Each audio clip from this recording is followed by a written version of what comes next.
All right. So last time, when I stopped, I had posed this question, which was that if I had a block of aluminum hanging on a balance scale, this was my block of aluminum, and it was hanging on the balance scale, and it weighed a certain amount in the air, and then I put it in water. That's what happens when you try to do something with your left hand. All right. And you put it in water, what will it weigh in water? And most of you answered correctly that it will weigh less than it weighs in air, just like this picture shows. And I'm going to discuss a little bit of why that's true. And it relates to one of Archimedes' wonderful discoveries that but projects how advanced the Alexandrian culture had actually gotten compared to, say, where we were a couple of hundred years ago. So here's Archimedes' thinking, and it's very modern thinking. Okay? The thinking is that suppose I have a beaker of water, right?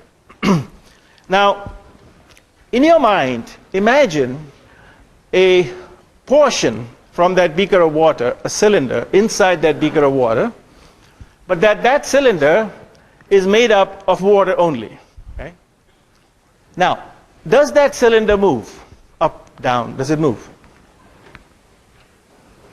As my beaker of water is sitting there, there's a beaker of water there. Does this cylinder of water move? Okay, it doesn't move. If I pull it out from the beaker, it's all in your imagination. If I pull it out from the beaker and I weigh it, will it weigh 0? Or will it weigh something?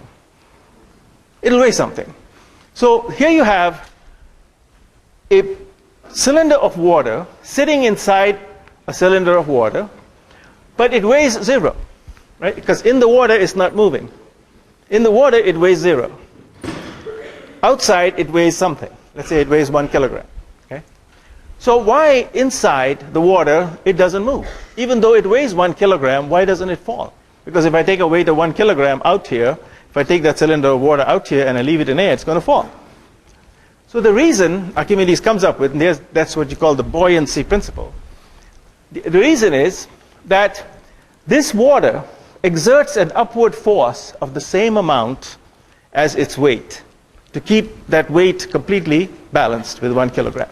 Okay? Now, if you look at it in terms of modern thinking, you realize that there's pressure, and then pressure is equal all around because it's a fluid, and from that you can you can come to exactly the same conclusion with modern thinking, the same conclusion that Archimedes came to, which is that the water exerts an upward force of 1 kilogram, and as a result this block of water does not move. So now he thinks, if I were to replace this block of water with another object like gold or silver or something, and that object had exactly the same volume or the same shape as this cylinder of water, what would happen? Well, I've not changed anything around it. All I've done is I've replaced this cylinder of water with a cylinder of silver, and let's say the cylinder of silver weighs 10 kilograms in the air. Then Archimedes thinks that this 1 kilogram upward force or buoyant force should still be present. Okay? And that's why the net weight of this silver or aluminum object is less than what it weighs in air because of the buoyancy force of the water. You see, he figures out buoyancy. Right? That's Archimedes' principle. So using that principle, he came up with some very clever ideas. And we'll see what they are. So once again, if you had a block of water that weighed 1 kilogram, the upward force is 1 kilogram, and the net weight with the spring balance would be 0 kilograms. If I put a 10 kilogram weight of silver, I'll still have this 1 kilogram, and therefore the net weight of 9 kilograms. But now suppose I put an object that's weighing 20 kilograms, like gold. Okay, gold density being higher for the same volume, you're going to have a higher mass or higher weight.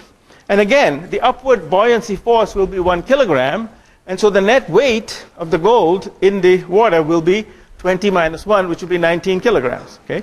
So the same volume taken here will weigh 19 kilograms. Now, here comes Archimedes' giant leap of thought. Okay? suppose that instead of gold and silver, he used this object, which is made out of wood or cork from a champagne bottle, okay, a wine bottle. Suppose I use that. Now, the same volume of this object here, which he weighs in air, is not 1 kilogram. It's actually less than 1 kilogram. It's 0.2 kilograms. Okay? So now he forces this object inside the water. It weighs 0.2 kilograms. And by the same principle, nothing has changed. So there's a 1 kilogram buoyancy thrust upwards. So what's going to happen to this water, to this piece of cork? It will rise, right? So here you see Archimedes explained why, remember that puzzle that we had with Aristotle, namely that certain objects like stone and all fall down, and certain objects rise, and this one rises in water. And so the reason it rises in water is because its density is less than the density of water. Okay, if you say it's 0.2 kilograms, but the volume is the same as the volume of water, and the water weighed 1 kilogram, right? So therefore its density is weighing much less for the same volume. Its density is less than the density of water, and so the net result will be that it will rise. Which leads me to my first question, I think, which is this question here. All right, you all saw that? So now answer the question. All right, you all saw that? So now answer the question. Why does that balloon rise? So let's see how you guys did. I'm just going to display the answer. And we have two groups. One group says all except A, and one group says C. Let's see, what's C group saying? It is filled with a gas density. Okay. Well, as you know, it is filled with a gas with density less than the density of air. It's correct. What's the name of that gas? Helium, right. That balloon is actually lighter than this equal volume of air, just like the cork is lighter than the equal volume of water. Okay, so the B is also correct. And then the explanation that the buoyant force of air exceeds the weight of the gas balloon is also correct. That's why it rises. And that's why, therefore, all above except A is correct, right? So E is the correct answer. Sorry about that. But again, don't panic, okay, because there's lots of questions that you can miss.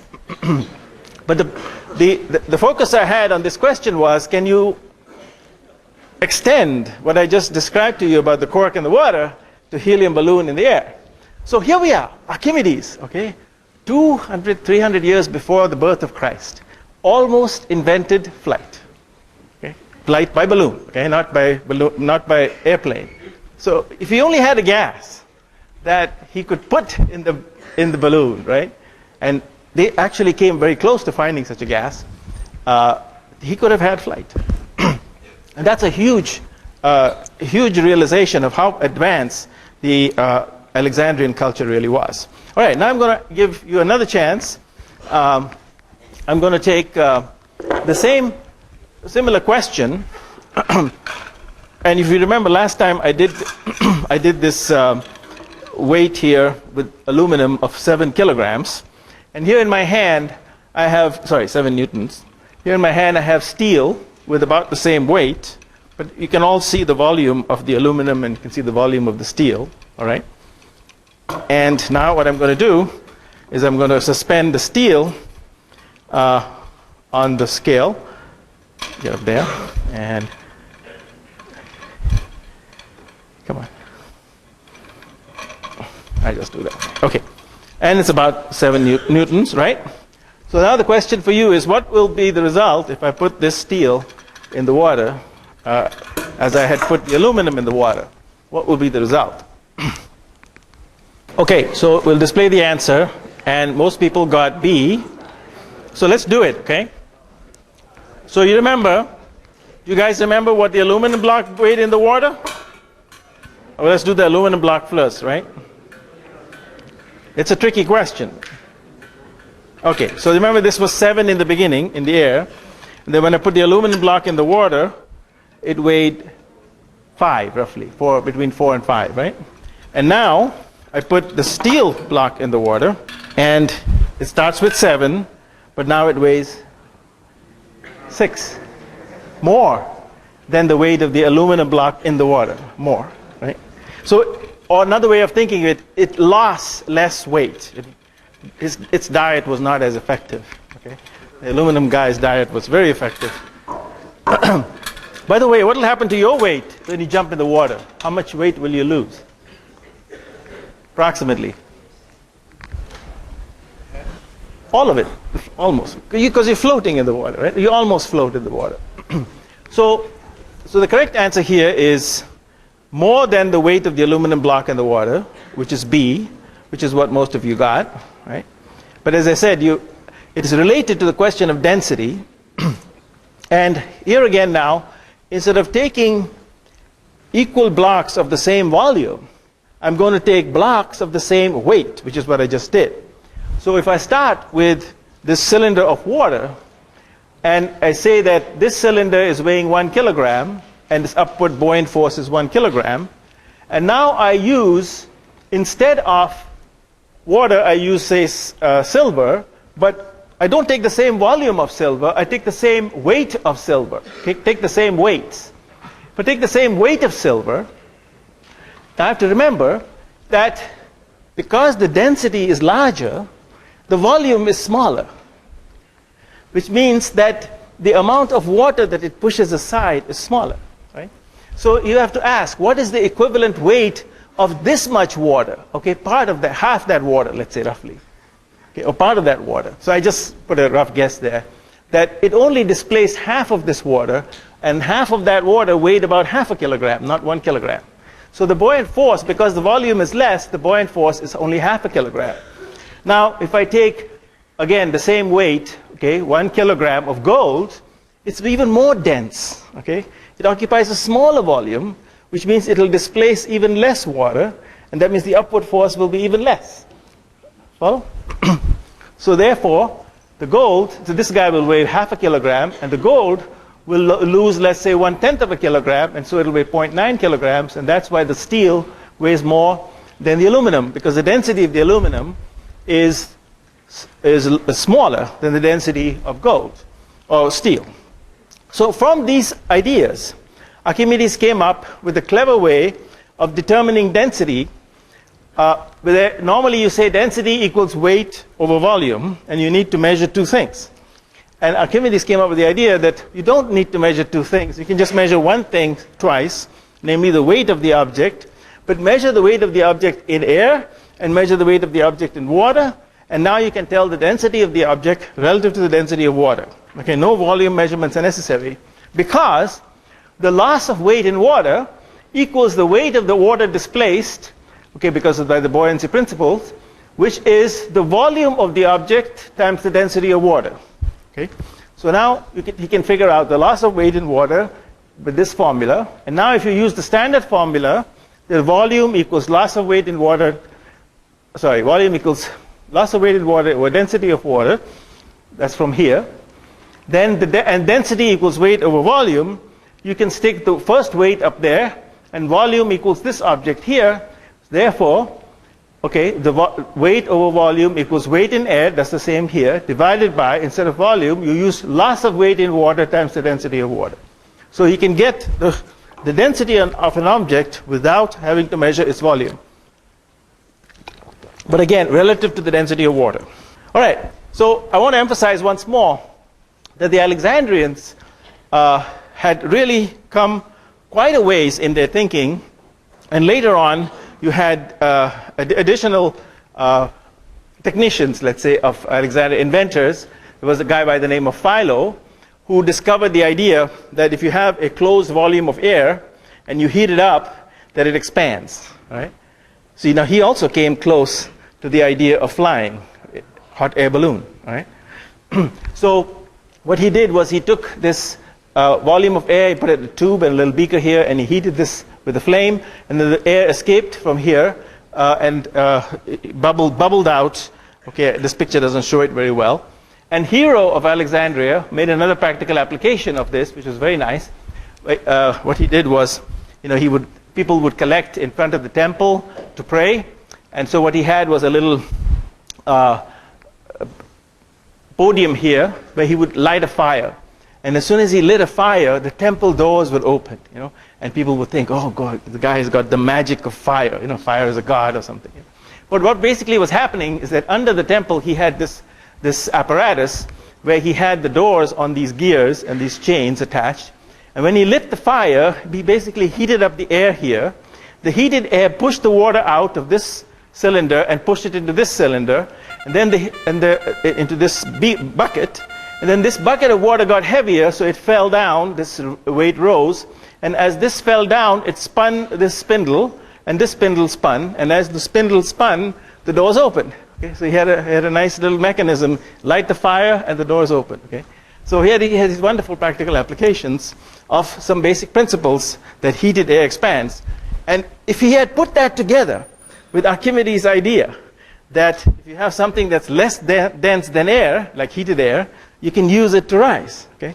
And that's what hot air balloon guys do today, right? They stand in here and they light a fire under the air, and the air gets hot and its density gets less, and then they get the upward buoyant force of the air and they fly. So they're very close to flight. The chemists were also rather advanced. They still had mixed up ideas compared to what we've sorted things out. There was a woman named Maria Profetissa. She was a Jewish woman, and she developed some aspects of chemical science. For example, she knew about acids, right? And I bet you she knew that if you take a metal like steel and put it in hydrochloric acid, you generate gas. Okay? And that gas is in fact hydrogen. Okay? Now, hydrogen has some nice properties, as you know. First of all, it's less dense than air, so again, you can use hydrogen to fly. Okay? But again, they didn't get that far. Okay? So one thing you should do is sort of sit back, maybe among your team, you could discuss this. It's a fascinating question about how far the Alexandrians would have actually gotten had it not been for the catastrophe. Okay? So there was a huge catastrophe which took place over many hundreds of years. There was a huge catastrophe that destroyed Alexandrian culture, okay? And therefore the Greek culture that lived in Alexandrian culture.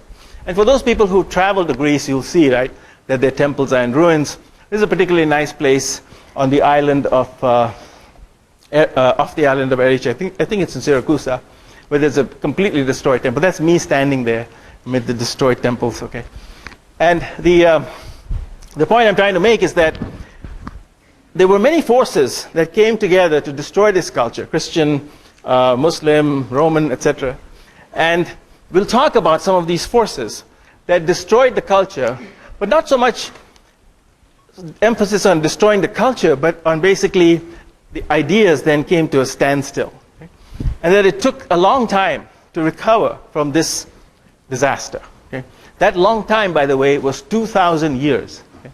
So for 2,000 years, the knowledge level of what I've been talking about, namely density and gases and acids and so on, was very, very stable. Okay? Namely, it didn't change at all until this guy, who I'm sure you've heard of, Antoine Lavoisier.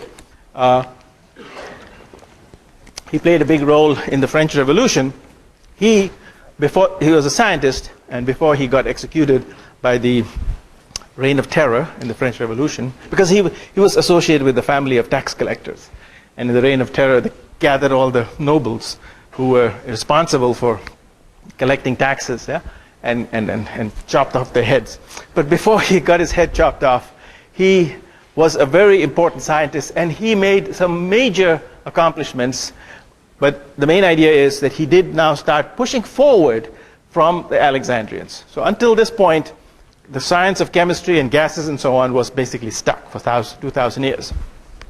Now what Lavoisier did was he broke down the elements of antiquity, which means earth, air, water, fire, ether he didn't break down, but earth, air, water, fire, he broke them down. What that meant was that he said, baloney, these are not elements.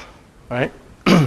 So how he did that was, again, using the same techniques that the Alexandrians had developed, namely careful observations and measurements. Like Eratosthenes observing the shadow and measuring the angles and measuring the distances. Careful observations and measurements, same techniques, and measuring weights and volumes, just as Archimedes did, measure weights and volumes. And so his first experiment showed that air is not an element. And I'm going to make a demonstration of that. So I have here, I'm going to actually demonstrate two things by this experiment. I'm going to demonstrate that hot air expands and therefore escapes. I'm going to repeat the experiment of Philo. But I'm also going to show you that air is not an element by the same experiment. So here I have a candle, and you know that in order for the candle to stay lit, I need to first of all light it, right?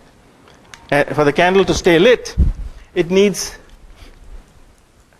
air, right? And for you guys to stay alive, you need air. Take away your air, you die, right? You take away the air from the candle, and it extinguishes, right? So now in this container, I have air, right? So I'm going to take away, or not take away, but I'm going to cover this flame with the candle and hold it there, all right? And you should watch what happens. It's difficult to see very well, but if you look closely, I can lift this up a little bit so you can see it better. If you notice the level of the water,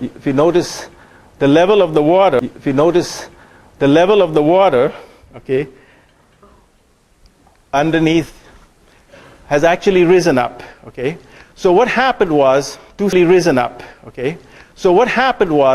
things.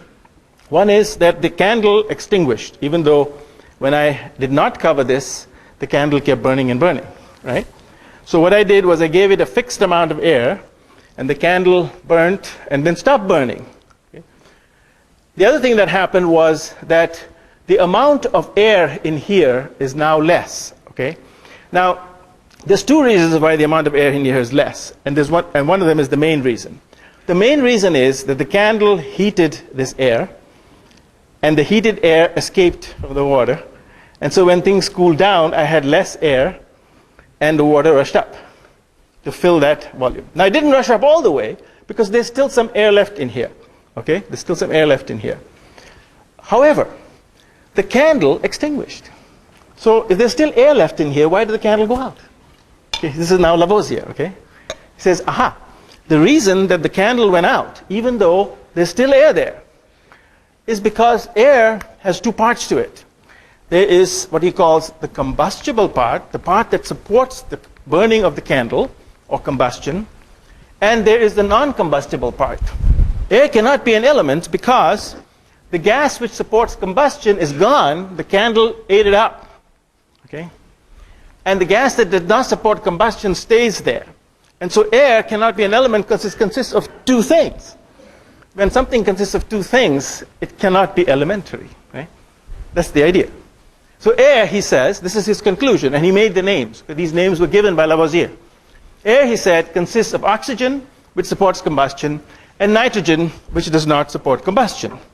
So what I'm going to do is I'm going to take the nitrogen in this air, and I'm going to cool it down, and I'm going to collect only nitrogen for you, which is difficult to do when you have such a big chamber, right? So since I come from a laboratory of low temperature physics, okay, I can take some refrigerator, really powerful refrigerator, and cool down the air, and then pour the cold air. I have to put it down here. Let me put it over here so I don't break my computer. I'm going to pour the cold air into this cup. Okay? And this cup now has in it a liquid, okay? This liquid here. Okay? And that liquid is very, very cold, okay?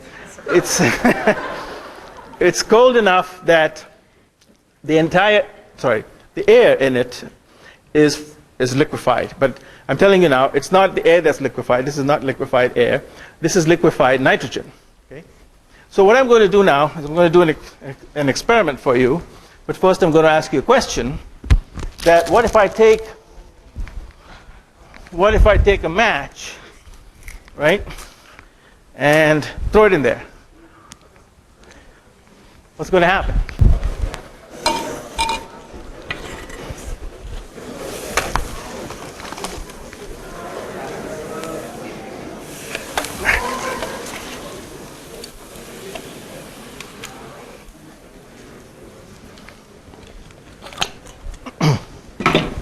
So, have I done? No.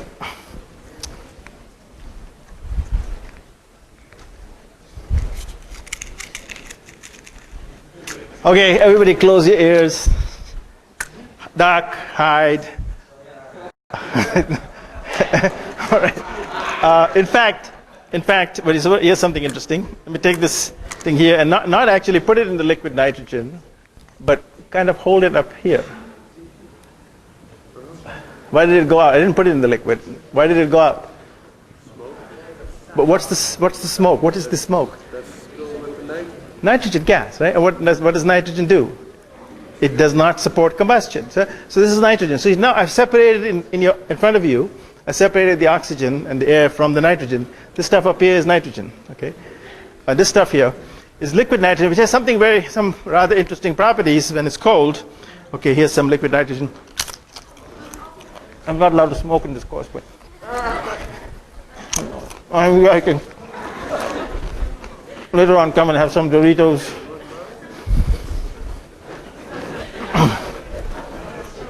They might be all gone. Now, be careful not to get this on your clothes, okay? Because if you get on your clothes, you will definitely get frostbite. This is the advantage of sitting in front. No. I'll give it to you. My hands went numb. I don't want. Anybody want some frozen Doritos to smoke? Anybody like smoke in class? No.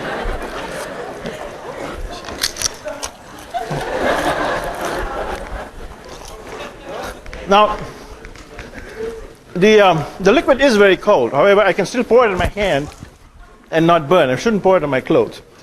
My clothes, it will freeze the cloth and burn my skin. Okay, that'll be frostbite. But in my hand, it evaporates instantly because the temperature here is, if you know the absolute scale of temperature, room temperature is about 300 absolute Kelvin, and this is about 80 Kelvin. So that means that this temperature here is 300 minus 80 if you want to use the centigrade scale. So it's minus 220 degrees centigrade. Minus 220, okay? Colder than the coldest places on Earth. Okay, so the reason I can put my hand in here for short periods of time is that the nitrogen boils and surrounds my finger and makes a nice insulating blanket around my finger for a short time, okay? Now, there's a professor over here, his name is Bob Richardson, who actually drinks the liquid nitrogen and throws it out fast enough, okay? But you see, he already has a Nobel Prize, and I don't want to do it. So he's done his thing. Okay. So there will be some liquid nitrogen left, and you can play around with it. Another fascinating aspect of liquid nitrogen is that it changes the properties of objects. For example, this object here is a plastic tube called Tygon, and it's very flexible at room temperature. And I can cool it down in liquid nitrogen. Okay, you can see the one part of. Oh, I should have done this first. Okay, I can cool it down. In liquid nitrogen, okay, you can see the one part of. Oh, I should have done this first. Okay, if I take this tube of Tygon, right, and I smack it against the table, nothing, right? It's plastic. It's completely flexible. See, so I can take now this tube of Tygon and cool it down. Let me actually put some more liquid in it, so that a significant part of the tube cools down, and I have to kind of wait till it's really cold. And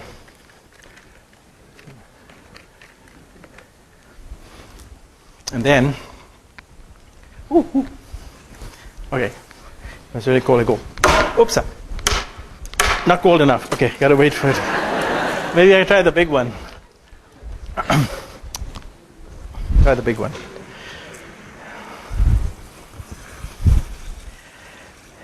We're going to have to erase that from the video.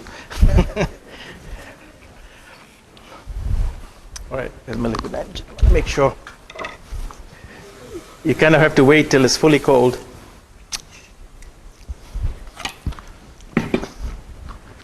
All right, let's give it a try.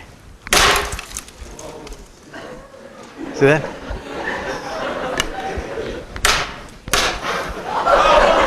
It's broken like glass. Shatters like glass, okay? So people do this with a banana or a rose petal, something to make the rose petal shatter. So once you cool things down to really low temperatures, you can get all kinds of wonderful properties. Like if you got a wart, you can cool it down with liquid nitrogen and a Q-tip, then just pull the wart right off your skin. Okay? The wart has no nerve endings, so it won't hurt. But don't cool your skin with it. All right, so that was just a little bit of fun with Lavoisier's nitrogen. So here he explained that that air is not an element. Now his next experiment was to show that earth is not an element. So he tried all kinds of different ores and rocks and stuff. And basically what he tried to do was he tried to heat them up to see if they would separate out into different elements. And what he found was that if you took this particular red oxide, it looks like earth, like covers the soil, call it mercuric oxide. If you take this red oxide and you heat it up, it actually separates into mercury, okay, the element mercury that you have in your thermometers, and the gas oxygen. And he collected this gas oxygen, okay, and he weighed the mercury and he weighed the oxygen, and he proved that the weight of the mercury plus the weight of the oxygen together was equal to the weight of the mercuric oxide that he decomposed.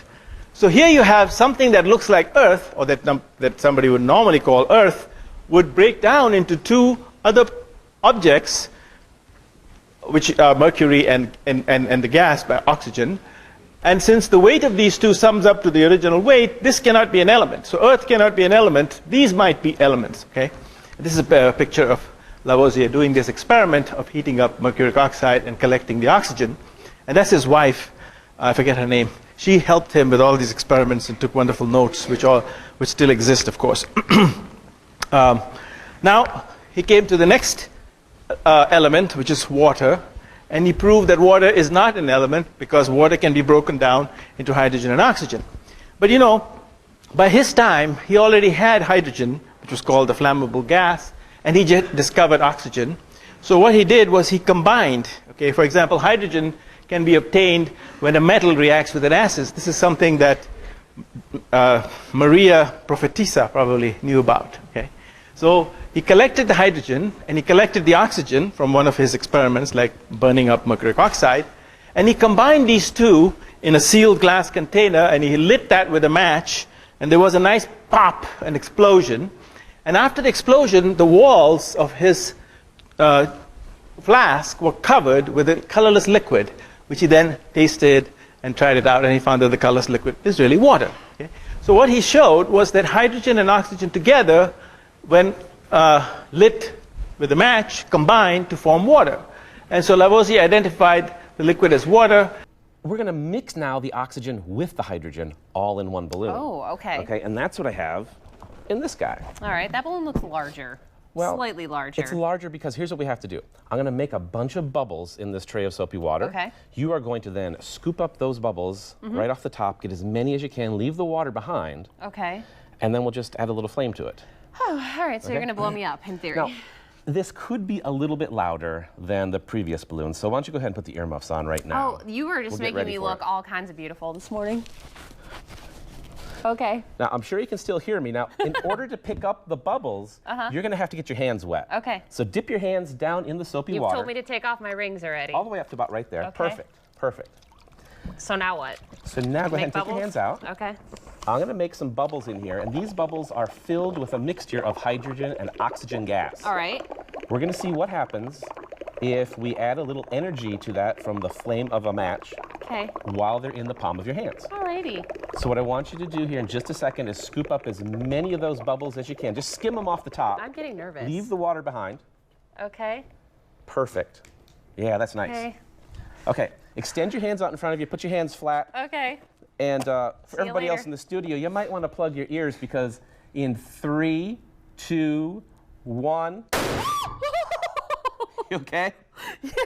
You had a lot of bubbles there. That was and Now his compatriot in England, it turns out, Priestley, his name was, his experiment was even better than Lavoisier's experiment. Priestley broke down water into hydrogen and oxygen and collected the two. Okay? Collected hydrogen and oxygen. But the way he broke it down was extremely clever and extremely telling about the nature of matter. He decomposed water by using electricity. So I'm going to do that for you. I'm going to decompose water with electricity. So over here, I have a jar of water, right? And in it, I have two, for those people who can see it with the naked eye, I have two electrodes. I have two cylinders, okay? They're made out of stainless steel. And one of these cylinders is connected to a terminal of a battery, just like Priestley's. And the other one is connected to the other terminal of the battery, but I haven't made the connection yet, okay? There's a little bit of gas coming out because the metal is reacting with the water in there. I actually have primed the water a little bit to carry electricity by putting a little tiny bit of sulfuric acid in it, okay? That's why you can see now that the metal and the sulfuric acid are reacting to generate a little bit of gas. I don't know if you guys can see the gas, but those people who are close up can probably see little gas bubbles on the cylinder. But that's not so interesting as if I now close this battery and I watch the two electrodes for a little while. You probably see this much faster than anybody else. And you will see quite a lot of activity in this area, and you'll see bubbles forming at each one of these electrodes. This is my laser pointer. Okay, do you guys see the bubbles forming here? You see these bubbles forming and then taking off here? See that bubble? See that bubble there? So these bubbles are bubbles of hydrogen and oxygen. Okay, I'm not going to collect them because it's dangerous, right? Because the hydrogen will combine with the oxygen in the air and go pop. If you come up over here, you'll see that the evolution of the gas is rather dramatic. If you look directly at the apparatus over there, you can see the gas coming out. That's hydrogen and oxygen coming out. So that's how you can make hydrogen and oxygen in today's technology. Okay. So both Priestley and Lavoisier showed that water is not an element because it can be broken down into two other elements, which is hydrogen and oxygen. And you all know the applications for hydrogen. I already talked about it. We can use it to fly, okay? Except you got to be really careful with hydrogen. You know, there was a very famous incident that in Germany they really had cross-Atlantic transportation with dirigibles filled with hydrogen, and then they had this nasty accident. Does anybody know where this accident took place? New Jersey, right? So this Hindenburg, very famous ship, had arrived, and there was some spark or something, and the spark blew up the hydrogen. From then on, people didn't use hydrogen to fly. Okay. Now, just like Archimedes, okay, Lavoisier was very introspective. Okay, and he wondered. He had found these elements, oxygen and nitrogen and hydrogen, and he really wondered: are these chemical elements really elementary? And it's amazing how he thinks, and he says, nothing gives us the certainty that the substances which we now believe to be simple, namely elements, are actually simple. This stuff presents today merely the limits of our analytical chemistry, of our approach to understanding matter. It cannot be further decomposed with our present knowledge and devices. So these elements cannot be further decomposed. All right. So now I'm going to go through the story now of how these elements that we are familiar with, namely carbon and oxygen and nitrogen and all, these chemical elements, are really broken down into atoms, which is then broken down into electrons and protons, and that's broken down into quarks and leptons. Okay? This story of how you go from the elements of the Greeks to the elements of today, okay, this is the story of the update. Okay, it's going to take me to this lecture and next lecture to do this. Okay? But you'll see how, when we do this, the scientists who made these discoveries and made these analyses actually used many of the same techniques that the scientists of antiquity used. Namely, they classified, that they made order in the variety that they saw. They looked for number patterns in the nature of things, and we'll see the number patterns. They made models, just like Aristotle made a model. They made theoretical models of the atom. And they made measurements like Eratosthenes and Archimedes. And very important for our civilization, they made marvelous new discoveries. Okay? And we'll talk about some of these discoveries. They're going to be the discoveries that really have changed our civilization. Okay? And then we will also see how they unified many different branches of physics in making these discoveries. So let's get back to Lavoisier again and look at his elements of nitrogen, oxygen, carbon. Okay? After he discovered this, the interest in chemistry became really, really wide, and a lot of chemists started to study how these elements combine, like water, hydrogen and oxygen combine to make water, and so on. And so there were many experiments and many records of how compounds are made, and there was the need for somebody to look at these experiments and analyze them and bring order into them, and his name was Dalton. Okay? What he did was he reviewed the data on chemical compounds that were formed by other chemists. And the first thing that he recognized is that there are numerical patterns in the chemical compounds. So and from those numerical patterns, he speculated about the nature of matter. So what patterns did he see? So let's take a look at carbon and oxygen. Okay? Carbon and oxygen, according to chemists of the time, combine together, but they make two different kinds of compounds. Okay? One compound is a deadly poisonous gas. What's it called? Carbon monoxide. Okay, everybody you have a carbon monoxide detector in their apartment, in the house. Very important, okay, because if you have a furnace that provides you heat, if that carbon doesn't burn completely, okay, it'll form carbon monoxide and it'll kill you. You won't even know it because you'll die in your sleep. Right? So make sure that you have a carbon monoxide detector. Very cheap. You can get one for $10 at Kmart or something. Everybody should have a carbon monoxide detector. So that's the deadly poisonous gas. And the other one is a harmless gas. I breathed it out just now. It's called carbon dioxide today. Okay? And from the very name, monoxide and dioxide, you know what's coming. What happened was that the chemists of the time realized that the way the elements carbon and oxygen combine to make these two different gases is that if you had 1 gram of carbon, then you would need 1.3 grams of oxygen to make 2.3 grams of the poisonous gas. And if you had 1 gram of carbon, you would need not any arbitrary amount of oxygen, but twice this number, 2.6 grams of oxygen, to make the harmless gas. Okay? That's how the numbers CO and CO2 come about. But at this stage, okay, it was carbon and oxygen combining in these ratios of weights. So Dalton recognized these ratios, 1 to 1.3, 1 to 2.6. This is twice as that. Okay, he recognized that. Another set of compounds is made by nitrogen and oxygen. Actually, they make 5 compounds. And so let's call them A, B, C, D, E. And in these 5 compounds, you find that 1 gram of nitrogen combines with 1.14 grams of oxygen to make the first compound, which we call A. And let's call that 1 to 1. So the next compound, which we call B, is made by combining 1 gram of nitrogen with 2 times 1.14 grams of oxygen. Okay? Or let's call that compound B. Compound C is 3 times, compound 4 is 4 times, and compound 5 is 5 times. So basically these compounds are nitrogen and oxygen in the ratio 1, 1, 1, 2, 1, 3, 1, 4, 1, 5. Beautiful, nice, simple numerical pattern in nature. Okay? Now Dalton is thinking, why do we have this numerical pattern? It's a very simple pattern. So he's thinking, how do actually the elements combine with each other? So he goes back to the idea of Democritus, namely that each of these elements can be broken down until you get down to 1 atom. Okay, and then what happens is that when these objects combine, they combine atom by atom. Okay? So he borrowed this idea from Democritus. So the idea was that all of these chemical elements are made up of different billiard ball-like atoms which have different, let's say, colors or different shapes, whatever. He didn't know what the difference is. He just called it a different atom. Okay?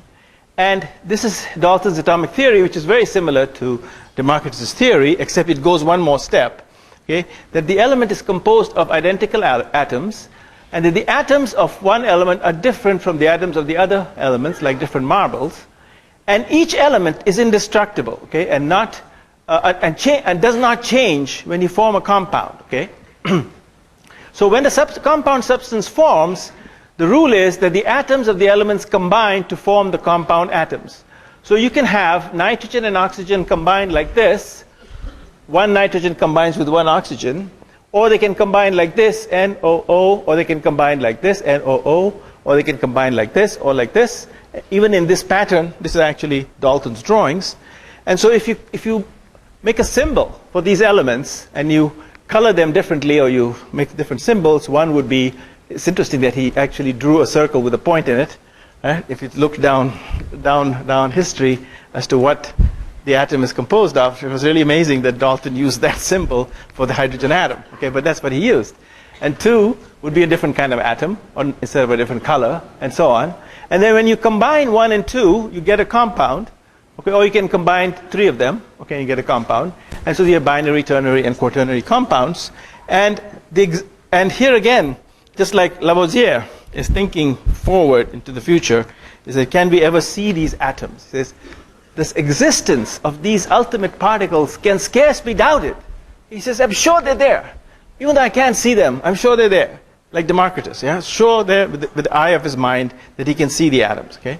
Of course, today I've shown you that you can see the atoms with this scanning tunneling microscope, and this is the spatial topography of the atoms of silicon. They don't look like round billiard balls, okay? They have these triangular type features. But nevertheless, there's the symmetry in the surface of this silicon on which all your semiconducting devices are made. All right. So what is the difference between the various kind of chemical elements? Is it color? Is it shape? Is it... he didn't know. But he knew one thing, that the chemical properties are different. Okay, carbon has certain properties that chemical reactions which are different from the properties of oxygen. And the other important difference is that they weigh different. Okay, so if I were able to take one atom and actually weigh it, okay, it would weigh different than another atom. Right? Now, next time, we'll talk about another guy by the name of Avogadro, okay, who actually figured out that not only do we have nitrogen and oxygen atoms in this room, but how many. Okay? So we'll talk about that next time and how he figured that out. But for today, we'll just talk about atomic weight in the sense of how much do the atoms weigh. Now the atoms are so small, there's no way to weigh them. Okay? So what what Dalton did was, with the eye of his mind, he says, I can understand that if 1 gram of hydrogen combines with 8 grams of oxygen, and only 8 grams, okay, not more, not less, and the reason, the picture that I have, is that 1 atom of oxygen combines with 1 atom of hydrogen, and these two combine together. So then, if the weights are 1 to 8, then it tells me that the oxygen atom must be 8 times heavier than the atom of hydrogen. Now, what was wrong with Dalton's, according to modern thinking, what was wrong with Dalton's picture? What's the formula for water? H2O, right? So it's really 2 atoms of hydrogen that combine with 1 atom of oxygen to make H2O. But Dalton had no reason to jump there, right? He just said hydrogen and oxygen make water, so simple, 1 and 1. Okay? And then he took the ratios and he said 1 gram of hydrogen combines with 8 grams of oxygen. Therefore, 1 atom of oxygen must be 8 times heavier than 1 atom of hydrogen. This is what is meant by atomic weight. Okay? You don't actually weigh the atom, okay? Because then you're going to need very, very advanced tools. It's just telling you how much the atom is compared to the weight of hydrogen. So the new concept is the concept of atomic weight. And so after Dalton, chemists, with doing their chemical reactions and analyzing the data, tried to extract this information about what was the atomic weight of all the elements as compared to hydrogen. Okay? So now we go through a lot of chemistry, which I'm not going to bore you with, okay? And we make a list, okay, of all the hard work done by many people who spent their whole lives, okay? And you make a list of all these elements: hydrogen, helium, lithium, beryllium, boron, carbon, nitrogen, oxygen. And you write down here how heavy each atom is relative to hydrogen. Okay? I've got numbers which are much more precise because they're modern numbers.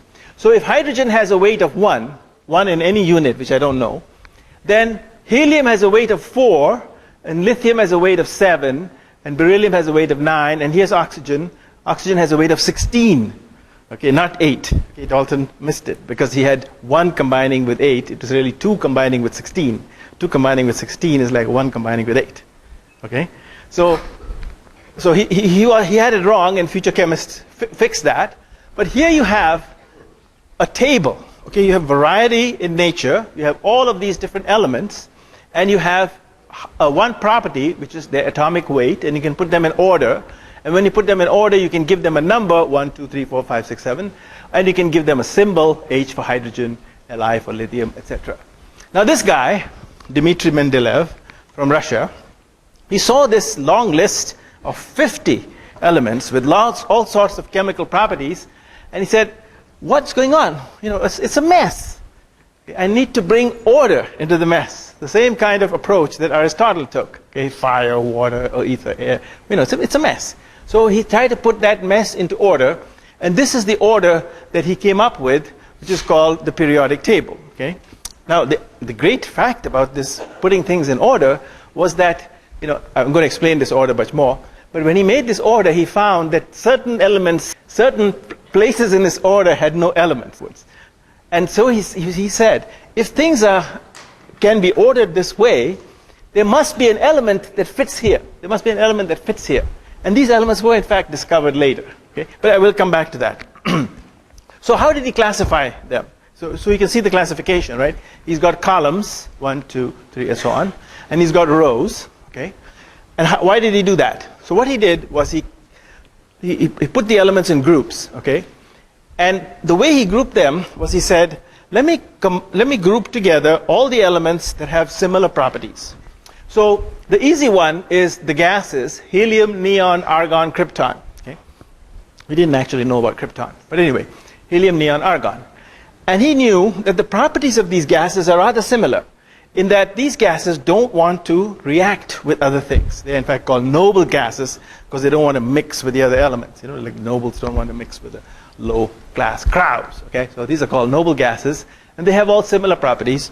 And so he put them all in one column here. Okay?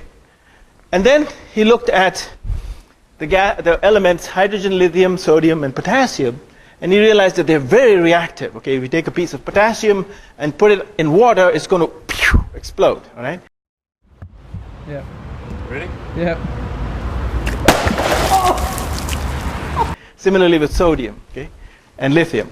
Hydrogen actually needs oxygen, and then it goes pop, okay? So these elements are extremely reactive, and so he put all of them together in this column. Now I won't go through all the different properties, but he had good reason to put these elements together in columns like this, right? Now notice how his table is got some order, but it's kind of messed up, right? For example, okay, in each column is a family whose elements have similar properties, and the point is that the properties repeat periodically, okay? So that means that this row is one period, this is the second period, the third period, and so on, and the properties of this row repeat with the properties of the row above it, okay? Now, here comes the next number pattern, which you are going to have to figure out, okay? As if you were, who's this guy? Dmitry Mendeleev. He found that in order to arrange it in a sensible pattern, the first row has 2 elements. The second row has to have 8 elements. In fact, the third row also has to have 8 elements. And the fourth row and the fifth row, fifth period, have 18 elements. Okay? And the next 6th and 7th, which I barely show you, actually have 32 elements. All right, so if you have this modern periodic table, he only knew 50 elements. Okay, now we know about 104 elements. So if you put them in that order, here the first 2, 8, 18, 32, and so on. Okay, these are the rest of the 32. Okay, the 18s are here. So the question for you now is, what is the origin of this number pattern? And before we talk about the origin, what is the number pattern? So if it is really a number pattern, you should be able to tell me what the next number will be in this pattern. Okay? So if the number is 2, 8, 18, 32, what's the next number if it is any kind of a mathematical pattern? All right, so let's see how you did. Display. Wow, I'm impressed. That's correct. Okay. So how did you get the number pattern? You divide by, is it D? Yeah. What did you do? You divide every number by 2, right? So what do you have? 1, 4, 16, 1, 4, 9, 16, right? So what are those numbers, 1, 4, 9, 16? Squares, perfect squares. So that means the next guy will be 25. And remember, we divided by 2, so now we have to multiply back by 2, so it's 50. Okay, so you're good. You saw the number pattern. And this pattern, by the way, was something that was recognized much later by a guy by the name of Balmer. But we won't talk about it until next time. So we're going to pause here and reflect a little bit about this periodic table and see the question that it brings up. 100 elements in this table. Is nature really so messed up that its design needs 100 different objects to make up the world? There's something wrong, okay? So you really don't think these substances can be elementary. So now this takes me to the next part of the journey. Okay, so this part of the journey just took you from earth, air, fire, water to the periodic table of chemical elements. Now the next part of the journey is going to take me to the atom, okay? And the different atoms of the elements. And what the guiding clue is this number pattern. Okay? Namely, this repeating pattern suggests that there is an underlying symmetry, and I'm actually showing you the underlying symmetry in the background picture. Okay? This underlying symmetry is dictated by this number 2n squared, okay? Which is what you figured out was a number pattern. So underlying this three-dimensional spatial symmetry, and here it is, okay, is these are the electron cloud configurations of the excited hydrogen atoms. Okay, and I'm going to try to explain what I mean by that, but that's where I'm going. Okay. So these are electron cloud configurations. So let's get back to where we were, namely about Priestley, who had shown that you can take water and break it down into oxygen and hydrogen. Okay.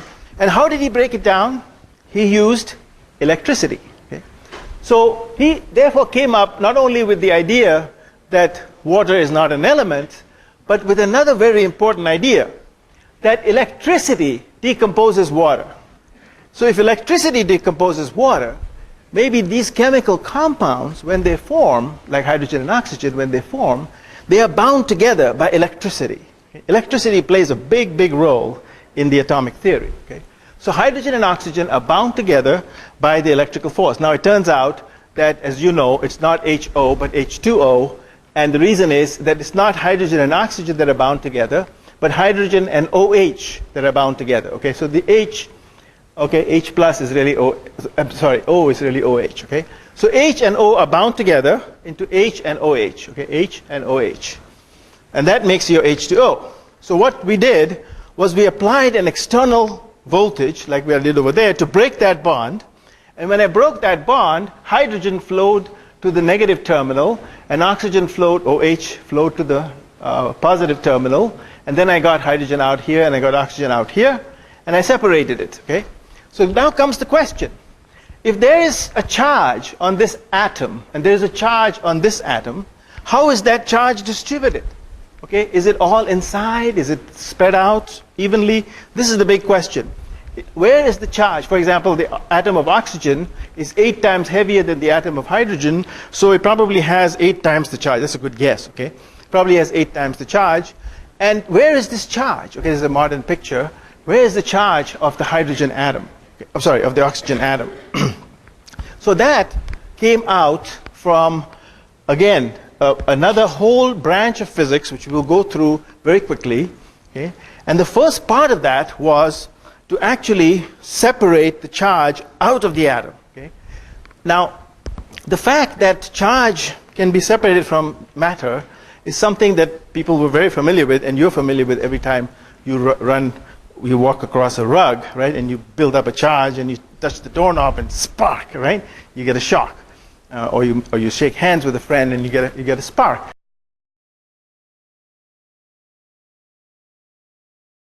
So you know that there is static electricity, which means matter has electricity, but that's not the so important part, that you can separate the electricity from the matter and get something charged up, right? So if you can separate the electricity, how can that be? Okay? If matter consists of electricity. So you go deeper into that and say, okay, I put electricity through water here, okay, to separate hydrogen and oxygen. Well, can I only have electricity through water, or can I actually have electricity flow through anything? So here I'm going to show you electricity. Here's a positive and negative terminal, positive, negative terminal. And in this tube, I have gas. Okay? The particular gas I have here is a single element called neon. Okay? It's one of those noble gases. Okay? So I've got noble gas neon in here, and I've got a battery here, except that battery was about 22 volts. Okay? How big is your car battery? Anybody know? 4? Did somebody say 12? That's the correct answer. 12 volts is your car battery. This guy has probably got 100 volts, okay, between here and here. So I don't want to stick my finger in there, okay? So if I put this gas between 100 volts, right, and I turn on the switch, okay, electricity flows through the gas, okay, and lights it up into a nice, beautiful color. Okay? And people like to play around with the different gases, okay, so I can take a gas of hydrogen, for example. This is hydrogen gas here. So I've got these different elements. So that was neon. So let me take hydrogen and put it through 100 volts in between, and that's hydrogen. Okay? And I can take a different gas. Let's take, that was hydrogen again. What's this called? Argon. No, this is xenon, different noble gas. Xenon, okay? Can you see it? No. Okay. Xenon, and fire it up. Notice that I get a discharge, namely electricity goes through, and then that discharge lights it up. You know, like when you have a tube light in your room, you turn on the switch and the neon light is full of neon. Okay, it fills up brilliant light to light up your reading.